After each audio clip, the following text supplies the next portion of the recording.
आज का अपना टॉपिक है डब्ल्यूबीसी। लास्ट टॉपिक में हमने आरबीसी कंप्लीट कर लिया था। इसमें से एक एक सेल को अपन कंप्लीट करने वाले हैं। आज डब्ल्यूबीसी की बात करें अगर अपन, तो डब्ल्यूबीसी के व्हाइट ब्लड सेल क्या है? ये व्हाइट ब्लड सेल्स जिसको अपन क्या बोलते हैं? इसको अपन ल्यूकोसाइट भी बोलते हैं। क्या बोलते हैं अपन इसको? ल्यूकोसाइट।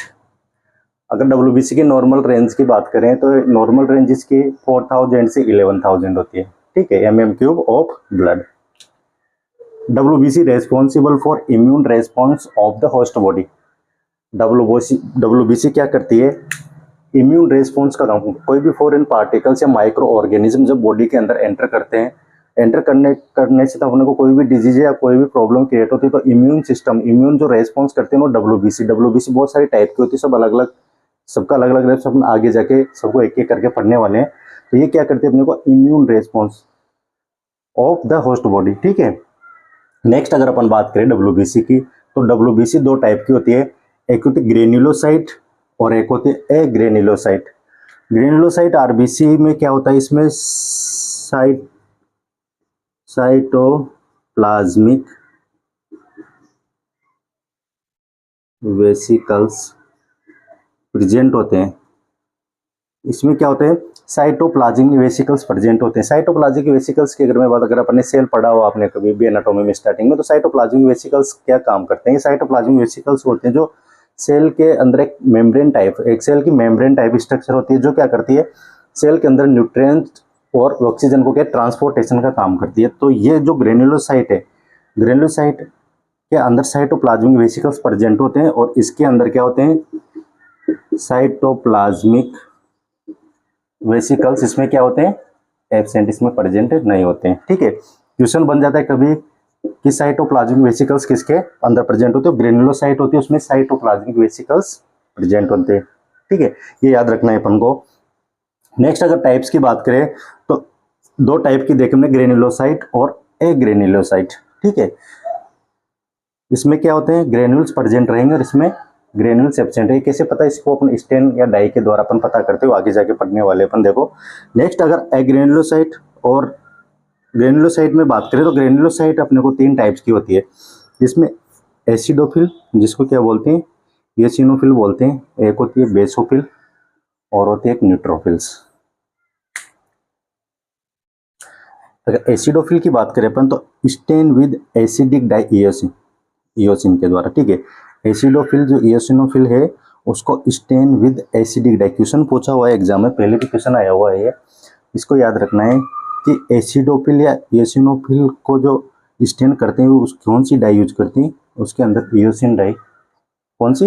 इयोसिन डाई यूज होती है। और बेसोफिल के अंदर होती है डाई विद मेथाइलिन ब्लू।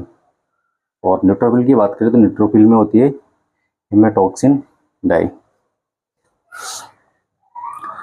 तो स्टेन विद एसिडिक डाई और एसिडोफिल काम, ये काम क्या करती है? Combat the effect of the histamine in allergic reaction. बहुत अच्छा क्वेश्चन है, एग्जाम में क्वेश्चन पूछे जाते हैं हमेशा कि किसके लिए? एलर्जिक रिएक्शन के लिए। कौन? एलर्जिक रिएक्शन होने से ना अपने को जो इम्यून रेस्पॉन्स का काम करती है वो करती है एसिनोफिल से। कैसे करती है? कि देखो कोई भी एंटीजन या एलर्जन, कोई भी एलर्जन, बात धूल, मिट्टी का कण, कुछ भी, या फूड से, किसी से भी एलर्जन हो सकता है, कोई भी एलर्जन हो सकता है, जो इसको अपन क्या बोलते हैं? एंटीजन। ठीक है, कोई भी एंटीजन अगर मान लो बॉडी के अंदर एंटर कर गया, ठीक है, कोई भी एंटीजन अगर बॉडी के अंदर एंटर गया तो उसमें क्या होता है? बॉडी के अंदर करने से जो रेस्पिरेटरी सिस्टम, अपना जो रेस्पिरेटरी जो सिस्टम होता है, वहाँ से IgE सीक्रेट होता है। IG सीक्रेट होता है, इससे क्या होगा? एंटीजन प्लस एंटीबॉडी कॉम्प्लेक्स बनता है। ठीक है, एलर्जन बॉडी के अंदर गया, रेस्पिरेटरी सिस्टम IG सीक्रेट होता है, एंटीजन और एंटीबॉडी कॉम्प्लेक्स बनेगा। और यहाँ ये जो मास्ट सेल होती है ना, मास्ट सेल क्या होती है? ये फट जाती है एक तरह से, और इसके अंदर से क्या होते हैं? हिस्टामिन, ल्यूकोट्रिन, सब कुछ सीक्रेट होने लग जाते हैं। तो सीक्रेट होने के बाद वो क्या करते हैं? बॉडी के अंदर एलर्जी, तो कुछ भी एलर्जी, जैसे इचिंग हो जाएगा, ठीक है। तो बॉडी के लिए अंदर स्नीजिंग, इचिंग, कुछ भी एलर्जी स्टार्ट हो जाती है, एसिनोफिल इसको सप्रेस कर देती है। किसको? जैसे एलर्जन बॉडी के अंदर एंटर करेगा ना, बॉडी के अंदर एंटर करने से क्या करेगी, उसको सप्रेस कर देगी, ठीक है, या उसको किल कर देगी। किल करने से क्या होगा, तो इसका कॉम्बैक्ट इफेक्ट होता है, क्या effect, histamine in the allergy. जो हिस्टामिन होता है ना, हिस्टामिन को भी सप्रेस कर देगी, जिससे क्या है वो रिलीज नहीं हो पाएगा और बॉडी के अंदर क्या करते हैं अपना ये इम्यून रेस्पॉन्स से बचाती है, ठीक है। तो एसिडोफिल कैसे काम करती है, ठीक है, ये पता चला। क्वेश्चन है हमेशा पूछा था एलर्जिक रिएक्शन के अंदर कौन सी सेल, तो ये एसिनोफिल सेल है। बेसोफिल की बात करें तो डाई विद मेथाइलिन ब्लू, ठीक है, याद रखना है क्वेश्चन है ये भी कि dye with methylene blue stain करेंगे इसको ना बेसोफिल को चेक करने के लिए, तो इसके कौन से, इसकी डाई कौन सी यूज करेंगे, मेथाइलिन ब्लू। इसके अंदर यूज की है अपने इयोसिन, और न्यूट्रोफिल के अंदर करते हैं अपन इमेटॉक्सिलिन, ठीक है।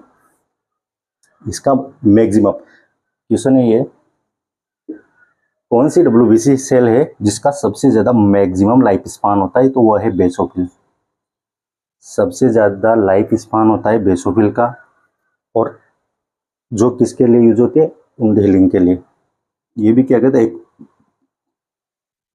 वुंड हीलिंग के लिए ये क्लोटिन प्रोटीन की तरह काम करते हैं, ठीक है। ये क्या करता है, वुंड हीलिंग में रेस्पॉन्सिबल होती है। तो इसका भी एक क्वेश्चन है कि बेसोफिल कौन सी सेल है, कौन सी डब्ल्यूबीसी, कौन सी टाइप की डब्ल्यूबीसी जो वुंड हीलिंग के लिए, तो इसके अंदर कौन सी है, बेसोफिल। डाइट क्वेश्चन अगर बेसोफिल नहीं आता है तो डाइट ग्रेनुलोसाइट भी दे सकते हैं, एग्रेनुलोसाइट भी दे सकते हैं, तो उसमें वो क्या आएगा, ग्रेनुलोसाइट। तो वुंड हीलिंग के लिए क्या है, बेसोफिल। किसका टाइप है, ग्रेनुलोसाइट का। नेक्स्ट अगर अपन बात करें न्यूट्रोफिल्स की, तो न्यूट्रोफिल्स क्या, स्टेन विद हिमेटॉक्सिलिन डाई, ठीक है।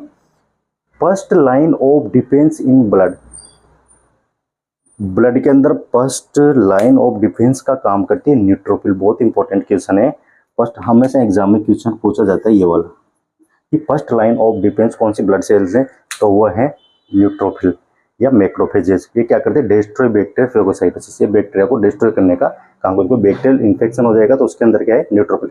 आपने कभी देखते हैं ना अपन सीबीसी करवाते हैं, डब्ल्यूबीसी काउंट अगर चेक करवाते हैं तो उसके अंदर इसलिए एलर्जी का कभी होता है तो आपने कभी देखा एसिनोफिल काउंट ये तो बढ़ा हुआ मिलेगा। और न्यूट्रोफिल की अगर बात करें तो इसमें क्या है, न्यूट्रोफिल बढ़ा हुआ तो इसमें बैक्टीरियल इन्फेक्शन हुआ है। इसके लिए जो मेडिसिन देंगे वो बैक्टीरियल इन्फेक्शन के हिसाब से देंगे, और इसमें जो एसिनोफिल बढ़ा है जो एलर्जिक रिएक्शन है उसके हिसाब से उसका ट्रीटमेंट करते हैं, ठीक है। डाई और इसमें बेसोफिल ये काम करता है वुंड हीलिंग का, ठीक है। इसके बाद नेक्स्ट अपन बात करेंगे एग्रेनुलोसाइट। एग्रेनुलोसाइट तो नेक्स्ट अपना क्या हो गया, ग्रेनुलोसाइट कंप्लीट हो गया। अपन बात करते हैं अब एग्रेनुलोसाइट। इसमें ग्रेनुल्स क्या होते हैं, ग्रेनुल्स इसके अंदर एब्सेंट होता है, ठीक है, ग्रेनुल्स एब्सेंट रहेंगे। तो एग्रेनुलोसाइट कितनी टाइप्स की है, दो टाइप की, मोनोसाइट और लिम्फोसाइट। ये टोटल की कितनी होती है, 2 से 6% होती है, 20 to 80%। लार्जेस्ट क्वेश्चन है, लार्जेस्ट डब्ल्यूबीसी साइज, ठीक है, लार्जेस्ट डब्ल्यूबीसी साइज कौन सी है, मोनोसाइट की, ठीक है। और लिम्फोसाइट की second most common WBC, second most common WBC, smallest size of WBC. ये सब क्वेश्चन है इसके अंदर, ठीक है, ये नोट कर लेना है, याद रखना है भाई। और अगर बात करें अपन लिम्फोसाइट, तो लिम्फोसाइट क्या है, दो टाइप की होती है, एक तो बी लिम्फोसाइट और एक टी लिम्फोसाइट। बी लिम्फोसाइट का प्रोडक्शन होता है थाइमस में। क्वेश्चन आता है कि बी लिम्फोसाइट का प्रोडक्शन कहाँ होता है, थाइमस में, और मैच्योर कहाँ होती है, बोन मेरो में। वैसे अगर बात करें टी लिम्फोसाइट की तो इनका प्रोडक्शन होता है बोन मेरो में और इनका मैच्योरेशन है थाइमस ग्लैंड में। ये दोनों अपोजिट होता है इनका, याद रखना है। अगर CD4 सेल की बात करें तो इसकी नॉर्मल रेंज होती है 800 to 1500 mm3, ठीक है। HIV के अंदर क्या होता है, HIV के अंदर CD4 सेल डिस्ट्रॉय होने लगती है, जिनका क्या होता है काउंट, इनका काउंट डिक्रीज होने लग जाता है। कितना बिलो हो जाता है, किससे, 200 से बिलो हो जाता है, 200 सेल्स MM3 से बिलो हो जाता है इनका, ठीक है, किसके अंदर, HIV के अंदर।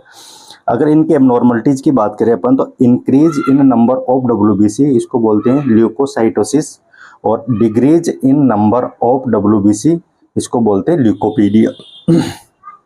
अगर मान लो pathological increase number of WBC, तो उसके अंदर क्या होगा कि बोन मेरो डिफेक्ट या कोई पैथोलॉजिकल प्रॉब्लम होगी इसके अंदर से। अगर ज्यादातर डब्ल्यूबीसी का काउंट बढ़ रहा है एकदम से, बहुत ज्यादा अगर बढ़ता है तो उसको ल्यूकेमिया की कंडीशन हो जाती है, जिसको अपन क्या बोलते हैं, ब्लड कैंसर की, ठीक है, ब्लड कैंसर। ये अपना डब्ल्यूबीसी कंप्लीट होता है। और नेक्स्ट अपन बात करेंगे प्लेटलेट्स, जो अपनी लास्ट सेल है, ठीक है। नेक्स्ट अपने पास है प्लेटलेट्स की लास्ट सेल है अपनी, ठीक है। थर्ड प्लेटलेट्स, प्लेटलेट्स का काम होता है अपने ब्लड क्लॉटिंग फैक्टर का, तो ब्लड को क्लॉटिंग फैक्टर में हेल्प करता है। लाइफ स्पान की अगर बात करें तो ये 7 to 10 डेज इसका लाइफ स्पान होता है।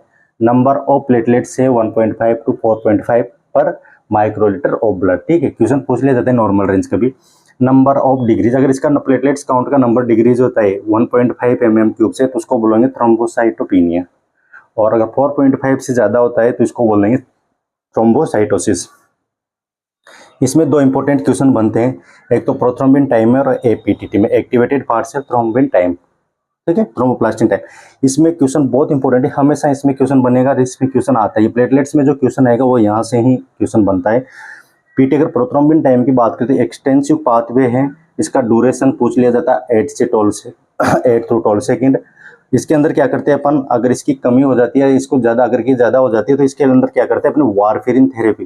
कौन सा वारफेरिन थेरेपी देते हैं, वारफिन थेरेपी। अगर वारफिन थेरेपी देते टाइम अगर उसको ज़्यादा हो गया, बहुत ज़्यादा हो जाए, अगर उसकी टॉक्सिसिटी हो जाती है, टॉक्सिसिटी हो जाने की वजह से फिर क्या करते हैं, इसको वापस कम भी तो करना है ना वारफेरिन को। अगर कभी किसी पेशेंट को अगर टॉक्सिसिटी हो जाती है वारफेरिन, तो उसके अंदर एंटीडोट यूज करते हैं विटामिन के। तो विटामिन क्या क्या करता है, फिर उसको कम करने का काम करता है। अगर वारफेरिन टॉक्सिसिटी हो जाती है तो उसका एंटीडोट देते हैं अपन विटामिन के। बहुत इंपॉर्टेंट क्वेश्चन है, हमेशा क्वेश्चन पूछ लिया जाता है। और एक क्वेश्चन ये बनता है कि PTT prothrombin time intrinsic pathway के अंदर जो यूज होता है वो कौन होता है, कौन सी थेरेपी देते हैं, उसमें वारफेरिन थेरेपी देते हैं। इंपॉर्टेंट क्वेश्चन, बहुत हर एक लाइन बहुत इंपॉर्टेंट है, हर एक क्वेश्चन है।